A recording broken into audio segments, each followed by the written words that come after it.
What's up, everybody? Welcome to another edition of the RiOT Comedy Podcast presented by RiOT. Shout out Yep. to RiOT Water keeping us healthy and hydrated over here at RiOT. It's Yeah, yeah. NBA day. NBA's basically back, baby. A little bit of news with Cat, couple other things. Let's get into it. First off, R.I.P. to Kimbe Mutombo. Absolutely. Shout out to Mount Legend. Matumbo. Legend, dude. Absolutely. So yeah, dude, super sucky. But yeah, let's get into it, man. Big Cat to the news. Knicks. Cat to Initial the thoughts. Knicks. I like it. I like the move. I don't necessarily understand why the Timberwolves did it, unless it's just like to shave payroll, swallow that Rudy Gobert contract, and then at least try to get a little something, something. Um, I think Good luck Julius getting Randle rid would of be that Rudy pretty. contract. What do you say? Good luck getting rid of that Rudy contract. Yeah, they're just gonna have to swallow it. Like I think he has like 3 years left on it, maybe or 2 years left. Like they're gonna have to have him for at least this year.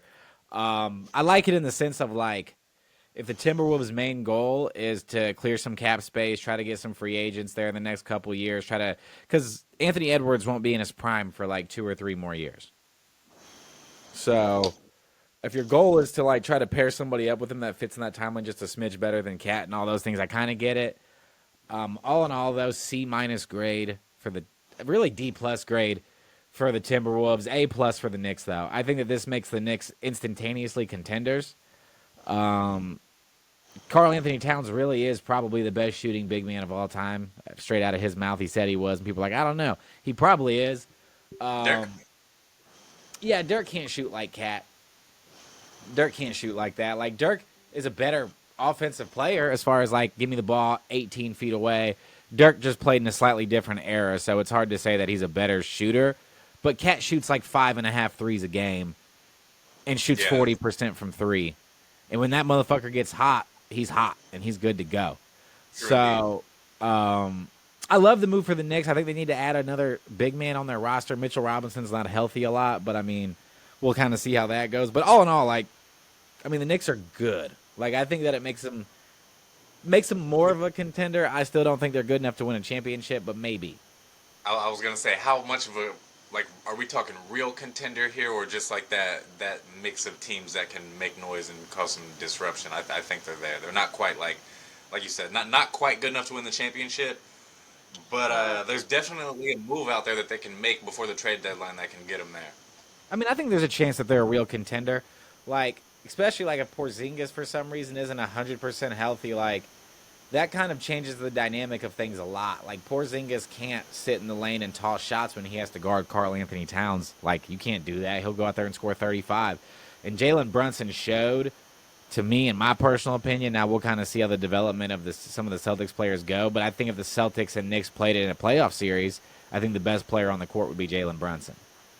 And I think that that adds a very dynamic thing with like Mikal Bridges being your three option and OG Anunoby being on your team to stop Jason Tatum and Jalen Brown and Mikal Bridges too.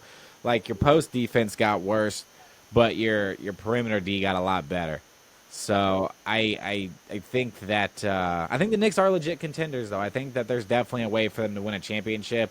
I think that they're a lot better than like Milwaukee and other fringe teams like the Nuggets and people like that, the Timberwolves. Like they're a lot better than these teams.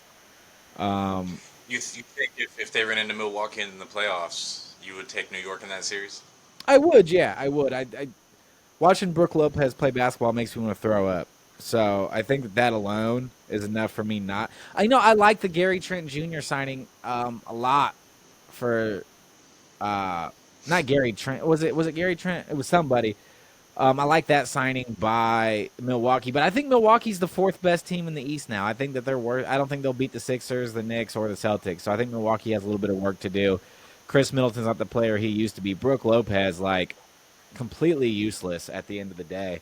Um, I know he can make threes, and I know people are like, "Oh, like he looks decent on paper. His stats make him look decent. He is a good 3-point shooter. He is huge. He can make your team a little bit better here and there. But at the end of the day, the dude can't play defense. He can't block shots. He can't rebound. He can't pass. He's useless with Giannis Antetokounmpo. I know what they want to do. Like they want to stretch the floor. Like Giannis can't shoot threes. So like, we might as well have a 7-footer that can shoot threes. But like If your 7-footer can't pull rebounds, then just play Giannis at the 5. But that's neither here nor there. But I think the Knicks are the second best team in the East now. You can't trust Philly to win. You just can't. For sure, absolutely. But I do think they're legit contenders. I think they're the second best. stuff. I think they're the second best team in the league. Maybe they're in that The Knicks second conversation best for top 4 teams in the league. Yeah, I'm not mad at that. Like, and it's crazy because like when you just look at the roster, you just look at the team on paper, you're like, Philly should beat the Knicks in 4 or 5 games, but they won't.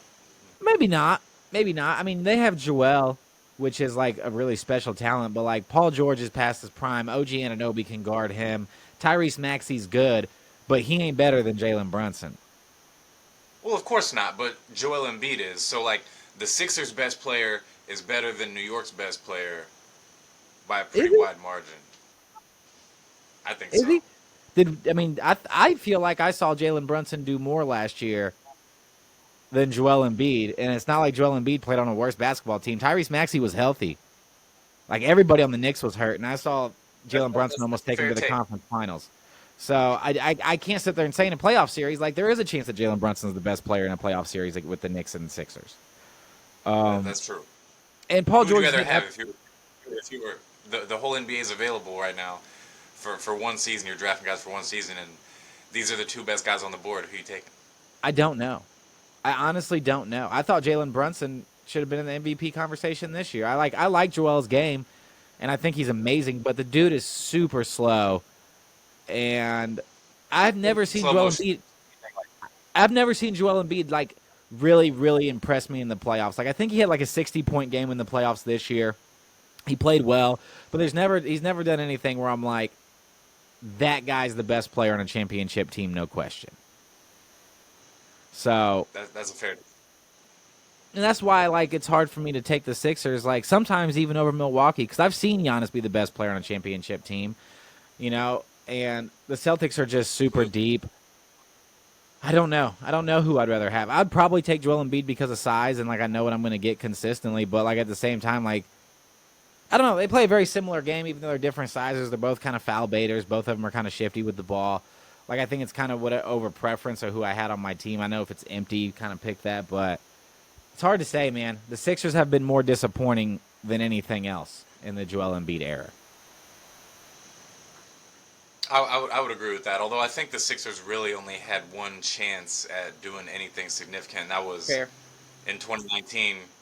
I mean, aside from that, they really haven't had the roster required to win a championship. Bringing in James Harden was not the move.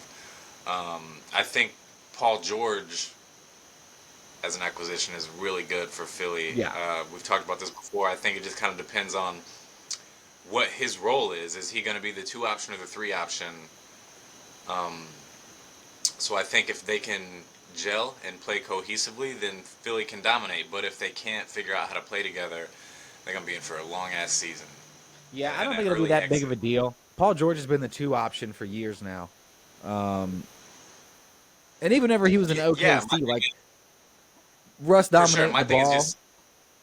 He's now at a point where it's like almost it's about time for, especially playing on this team. Obviously, Joel's the number 1 option, but Maxey has come up so well in the last few years that like he's probably your 2 option now. I would assume Paul George is okay with that. Faster, you got your money. You're old. Like, at some point, you got to be okay with it. Like, it's not like you're like, oh, I should make more money. Like, there's nothing for Paul George to really be upset about in the situation that he's in. And if you don't get your shots, like, what do you want your shots for? Like, you're not going to score 25, 30,000 points in the league probably. You're not chasing any ghosts. Like, at this point, you just got to do whatever it takes to win a championship, and you're getting filthy fucking rich. And you're getting filthy fucking rich. So it's like, he's not playing for contract. He's not playing for stats. He's not playing for anything. I think he'll be fine. I think he'll be okay, but I do think though, like, I think if you put the Knicks in the Western Conference, that they would go to the finals. I do. That's how good I think the Knicks are. I'm really high on them. I like this pairing. I like this pairing that they have, like top to bottom, 1 through 5. I really, really like it. I like Tibbs as the coach for these guys. I like that Karl-Anthony Towns has played for Tibbs before, so he knows what he's walking into. He's not going to walk in there and be like, what the fuck are these long-ass practices? What the fuck are these, Right. like, what are we going to do, a 2-a-day today? Like, why is he running my ass so hard? He knows what he's walking into, which is super, super important in a Tibbs, whenever Tibbs is your coach. And it proves, like, the Knicks worked harder than everybody last year, and the Knicks were better than a lot of teams, better than they should have been. So I like the move. I like the move. And it is NFL Media Day. I mean, NBA Media Day. They're good enough. They're good enough to get out of the East. But What do you say? yeah, NBA Media Day. I said they are good enough to get out of the East.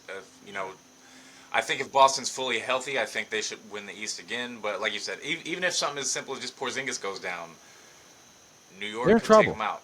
They're in trouble. Absolutely. I was looking at I was watching some of the NBA Media Day earlier, and I'm like super over Ben Simmons, dude. I don't even want to give him any airtime. I'm going to waste 20 seconds of this, but like everybody quit talking about him. Like nobody gives a shit about Ben Simmons.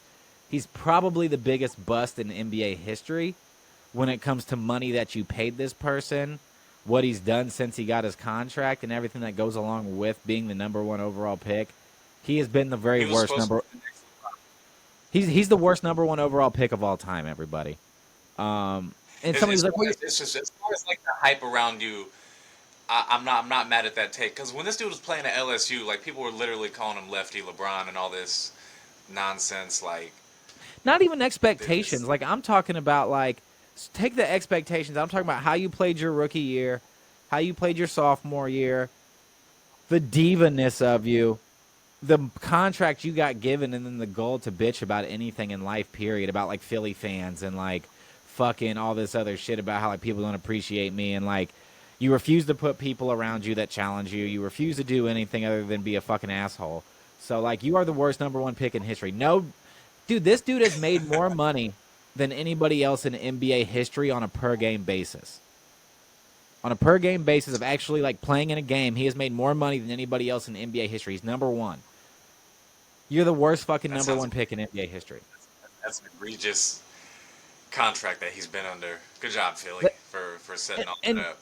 And now we keep hearing about how he's going to be healthy, and he's going to fucking play hard this year and probably get like 12 points, 8 rebounds, 8 assists. And everybody's going to be like, oh, he's a really useful player. And he's going to go somewhere and get $20 million a year, and he's going to fucking suck dick again and never show up. So everybody, please buyer beware. Do not give this dude any airtime. Don't even let him play. Everybody exclude him from the NBA. He's bad for business. He's laying down a blueprint of how to not work hard and get rich as fuck in the league. Please kick him out of the league for me. If you want to watch some of the very funniest episodes we ever made of our basketball cartoon, go back and search. Just get on YouTube and search RiOT Comedy Ben Simmons. We got there's probably 3 to 5 episodes of him hanging out with Delonte West, smoking crack, looking for a job, and all this shit. It's hilarious.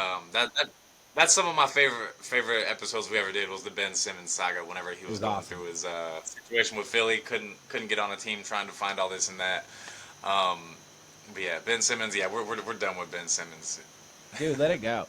Let this dude go. Like he mentally can't even handle it anyways, and like he's still arrogant as fuck. Like he's still like smirking and like, oh yeah, I'm pretty good and shit. Like, no, you're not. Okay, no, you're not. You played in 56 NBA games in 3 years. In half of those, you were pouting. Like, fuck off, dude. Just fuck off already. We should have known whenever he was in college and was literally just treated his whole college season as, I'm just here to get mine and go to the NBA. Right. Didn't contribute to winning it at all. And then another thing I want to ask you about NBA Media Day is predictions. What's Jimmy Butler coming in with today? Is he coming in anything? The new Jimmy Butler haircut. Oh man, has he ever shown up bald? Has he ever shown up baldy to impress? Nah, I don't think so. I don't think so. Might be time for that. If not, it's either bald or a mohawk. Yeah, I think I'm gonna go with long hair. Long hair, like long, silky fucking hair. Long, like to the middle of his back, long. That's what I'm going with. Silky smooth, long hair, stupid beard cut. I'm eager. I'm super eager to see it, though, because the Council of Jimmys is going to get a new member, hopefully, today. and that's what I really, I would love really, to really see want.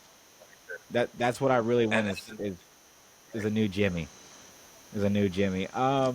Question. the Jimmy we need is Mohawk Jimmy. That's the Jimmy we need. We do need Mohawk. We need punk rock Jimmy, fucking for sure.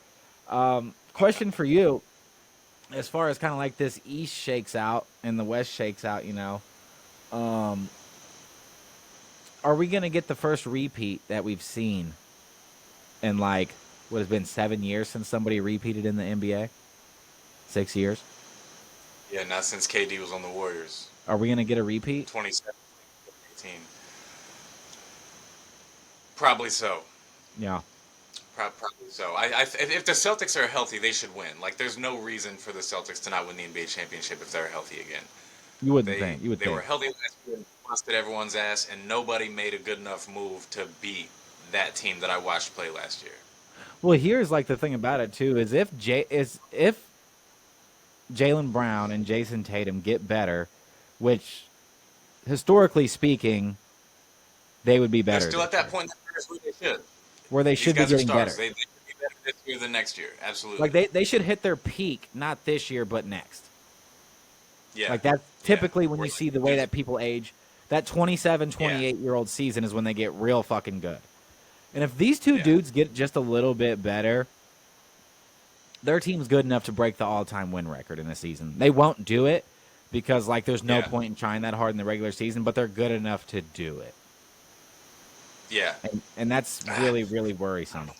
Yeah, you gotta only lose 8 games. You go 74-8. I think they could do it.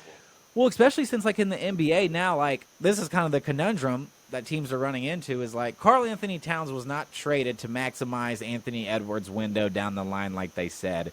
He was sacrificed for salary cap because they were on the second tax apron and it was going to cost them $100 million just in taxes this year, just in penalty fees. It's like we're going to see this, right? And the people the next person that buys the Boston Celtics, if they walk in there saying, I don't give a fuck what this cost. I don't give a fuck what this cost. I'm going to pay these motherfuckers money for like the next 2 or 3 years, right? There's no way for anybody to build a team good enough to beat these motherfuckers. Absolutely. It is not possible unless Bradley Beal turns the clock back. If Bradley Beal can go back to being the kind of guy that can give you 30 a night, and you got KD and Devin Booker, and you have that stacked of a roster, and like I really like the signings that the Suns have made. I think the Suns get much, much better this year. Tyus Jones was an absolute must sign. I love that signing for them because now they actually have a fucking point guard on their team. Them thinking that they could just run a team with Bradley Beal or Devin Booker at the point guard was fucking asinine anyways. But it's not going to be possible to even build a team good enough to beat these motherfuckers unless for some reason somebody like Milwaukee or the Lakers or somebody like that hits a fucking home run in the draft and their rookie's an all-star right out the gate. That's the only way for these guys to actually catch up. Like Philly's almost caught up because like they got Caleb Martin, they still got Kelly Oubre. Great fucking pieces if they're your 4th and 5th options. Absolutely wonderful. So like they can keep up with them scoring wise, but defensively they can't keep up with these dudes. Because, like, these dudes got Derek White and Jaylen Brown and fucking Porzingis and fucking Jrue Holiday. Like, you can't keep up. You can't score more points than them with the way that they shoot threes. So there's not going to be possible for anybody to catch these motherfuckers on talent or anything. So, like, what is everybody going to do besides just lose 2, 3 in a row to these motherfuckers? Like, that's the problem with the new CBA. And I love the new CBA. If you can't figure something out, all you can do is just wait for Jrue Holiday to get old and hope the Celtics team isn't good enough without him. That's the thing is like even whenever Jrue Holiday gets old, he's still going to be good as fuck because he's going to be the 4th option or 5th option on this basketball team. But as a defender, when you're old, when you're playing professional basketball and you lose a step, you ain't the same defender no more. No, you're not, but you're still bigger than most people that you defend. Right? He'll still have like great post defense for sure.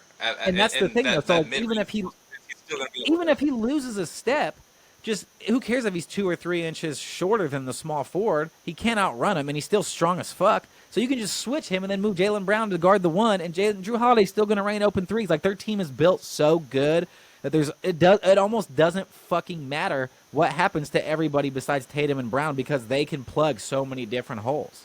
And Porzingis is still in his 20s. So, like, there's almost nothing you can do for the next 2 years with the way the new CBA is structured and everything that we're seeing. It's just like you're going to have to see Damon Giannis average 70 points a game and shoot 50% from the floor in a whole entire playoff series to even sniff these motherfuckers. And that's not going to happen. So we're just in a position of, like, unless for some reason Luka Doncic can be the best player on the court and Klay can shoot 45% from 3 and we get some Kyrie Irving magic and they're just more athletic in the paint than the Celtics. I was just about to ask you if Dallas could get him now that if Klay can be something along the lines of the Klay Thompson that we want. The problem, if he can get 18 points a game and shoot 45%. I think this is going to be the best version we've seen of Klay for the last 2 years. He has no responsibilities anymore. None. I think so too. So that's good for him, but, like, the biggest problem with the Mavericks is that their bench is fucking awful. They have nobody on the bench that's worth a damn. And who knows? I saw some good things out of some of their young players last year. Maybe they can build on that. PJ Washington, so not Daniel Gafford, but Derek Lively's going to come off the bench. Great bench big. So you have that covered, right? So now you just need to find, because you lost your super athlete, which is unfortunate. But, as long as you can find a really good defender somewhere on your bench who can, as a 3, who plays the 3 or the 4, who can play really good defense, and then a 3-point, or a marksman, 2, you'll be fine. You'll be fine. That's all you have to do is find a guy who can stroke 3s at the 2, which, one of their young players will probably develop into that. But I just don't know, because I think the Celtics bench sucks too. Nobody can convince me that Pritchard and all these white boys they got are any good. They benefit from playing on a really good team, and they have talent, but they're not good. Their bench isn't super good either. So I don't know. It's gonna be, but I do think the Mavericks are the team that's best suited to do it, just because their bigs are really athletic. And I really like PJ Washington playing the 4 for them against because that means that Jaylen Brown or Jason Tatum pretty much have to guard him. And I also don't think I love Drew Holiday's game. I think he's probably arguably one of the best defenders of his generation, but he can't guard Kyrie. He can't guard Kyrie. You can't, it's impossible, right? Kyrie's one of them dudes. It's impossible. So, because, what you see the Celtics do a lot is, Derek White pretty much, it seems like to me watching, and I could be wrong about this, but it seems like to me, Derek White usually guards, one of the worst players on the team in rovers. Mm-hmm. He's, really good at team defense, weak side blocks, all those things. But, you can't put him on P.J. Washington probably, because, that would be better suited for Jaylen Brown, because P.J. Washington's probably a little bit too athletic for Derek White. So if Derek White guards Klay Thompson, there's not going to be any weak side blocks for him. You're not going to see that. And if Porzingis tries to slide over, they're going to throw an oop over the top, which is going to be really hard to do because Porzingis is wildly long, but they're going to throw an oop over the top. So it's going to be really it's going to be quite the chess match, is what I'll say. In that series, because I think we're going to get a rematch of the finals, unless I don't even know who unless Oklahoma City has a chance, but I don't see anybody besides OKC or Dallas going. Same. I don't even think it's possible at this point. It's funny because you talked about the Timberwolves unloading Cat for cap reasons, and not it's not about Anthony Edwards, the future of his career. And I agree with you, but I'd have done the same thing because I don't want to pay $180 million for a team that's not a real contender. We saw last year they're not a real contender. They got whooped by Dallas, and Dallas got absolutely whooped by Boston. And I do think maybe Minnesota could have been a better matchup for Boston the way their rosters were constructed last year. But I still think if they get whooped. They get whooped by Boston. Get absolutely destroyed. Yeah, I don't think Minnesota would have been a better matchup against the Celtics. I heard some people say that, and I was like, yes, I get that matchup makes series, but if you fucking get your ass kicked in an NBA playoff series, you were never going to sniff a title. It was never going to happen. Celtics beat the fucking shit out of you guys all day. Matchups do matter. Real quick, matchups do matter, but we have never watched the better team always wins. Correct. We've never That's been like, fact. oh well, it's because of this matchup. Yeah, the better team wins always. Correct. Simple. Correct. The Timberwolves were It is. outcoached. No chance. The Timberwolves were outcoached, and Rudy Gobert was exposed to the fullest extent. Like, I've been saying this for a long time. You know how I feel about Rudy Gobert. Awful. Awful. I've been hating Rudy Gobert since he won his first Defensive Player of the Year Me too. award. Me too, dog. And it ain't even on some hating shit. Like, people were like, oh, man, like, he's got some good, like, it ain't even on some hating shit. I played basketball my whole life. I've watched basketball my whole life. I know a lot about this shit, dude, and this dude's not good. If you can't fucking pass the ball, if you can't shoot the ball, if you can't catch the ball in traffic, if you can't catch oops mildly in traffic, if you can't throw a fucking pass from half court to the paint because somebody's ahead of the game, if you can't do any of those things, you are not good at basketball. If you cannot read a defense, you are not good at basketball. If you cannot throw a bounce pass, like, there's other big guys who can't do that, but at least they can fucking jump high, or at least they can catch the ball in traffic. There's something about them that make them better than him. Steven Adams is even significantly better than Rudy Gobert, everybody. And Steven Adams never got this kind of love. Rudy Gobert is a giant. Like, this dude should, like, he should be getting more. He has no hands. Like you're saying, that's the thing. He can't. He's got no moves down low. He ain't got any go-to hook shot. No any bit of spin mobility. Got bad hands for catching the ball in traffic. All these things you're saying is like, this dude. Who's voting on these awards for the things that? Yeah, it's like, frustrating. These people don't watch basketball. They look at a stat sheet and they're like, "Oh, Rudy Gobert is awesome." And it's like he's a rim protector and nothing more, and he's not even that good at defense. This is who Rudy Gobert is, and anybody who's ever been like, who ever hooped in high school, unless you were like a top recruit and went to just like a fucking 5A school that paid your parents money to take you there, because like everybody there is good. But like, if you played organized basketball and you had that one kid on your team that was taller than everybody, and the coach made you give him the ball and he fucking sucked, and you and your teammates talked shit behind his back and talked about how fucking sucky he was, and you hated giving him the ball, and you hated that he wanted the ball, that is Rudy Gobert, and that is the exact player that he is, and it's the exact player he's always been. It's the exact player. It's the exact player he's always gonna fucking be.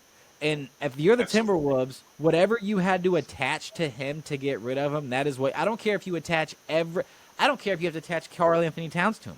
I don't care if you have to attach every good young player you have to him. I don't care if you have to break down the whole entire roster except for Anthony Edwards to get out from under that contract. That is what you do, because Rudy Gobert fucking sucks, and he's dragging your franchise down, and you gave up like it's the biggest height. You guys are responsible for the biggest heist in NBA history, and we're seeing it prove time and time and time again. And everybody wants to say that, like, because this is like a really frustrating part for me is everybody gets mad at people for talking shit on contracts. Everybody's like, well, like, they don't be mad at them for getting paid, all these things. I ain't mad at Rudy Gobert for getting rich. That's what people. I'm happy for anybody that gets rich. I don't care that you fleece the Minnesota Timberwolves. I don't care if you fleece the Lakers. I don't care if you get on LeBron's team and make that team suck. I do not care. I'm happy for you being rich.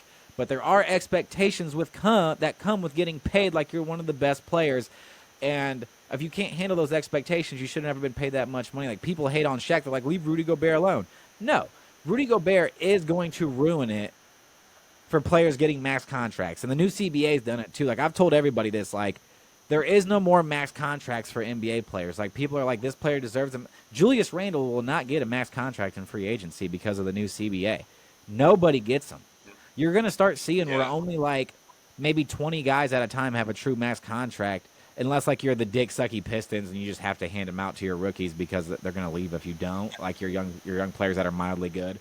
But across the board, like, you're not going to see max contracts for cats like Mikal Bridges anymore, Bradley Beal type players anymore. It was a nonsensical era, that last CBA. Like, you just qualify because of certain things, and then like the team will give you a max contract if you qualified for it. And you just automatically got it. It's like, right? Y'all need to watch these plays sometimes. It's y'all are basing your contracts off of awards that are voted on by people who don't know dick about basketball. Right.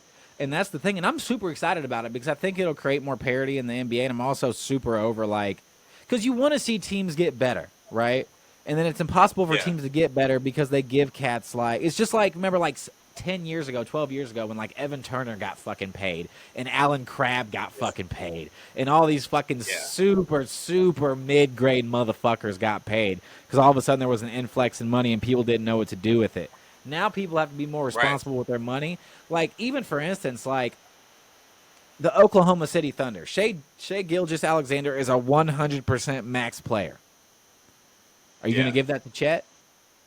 Are you gonna cash trap your team for Chet? Or are you going to try to have more depth? Like, that's the decisions that teams are going to have to make now.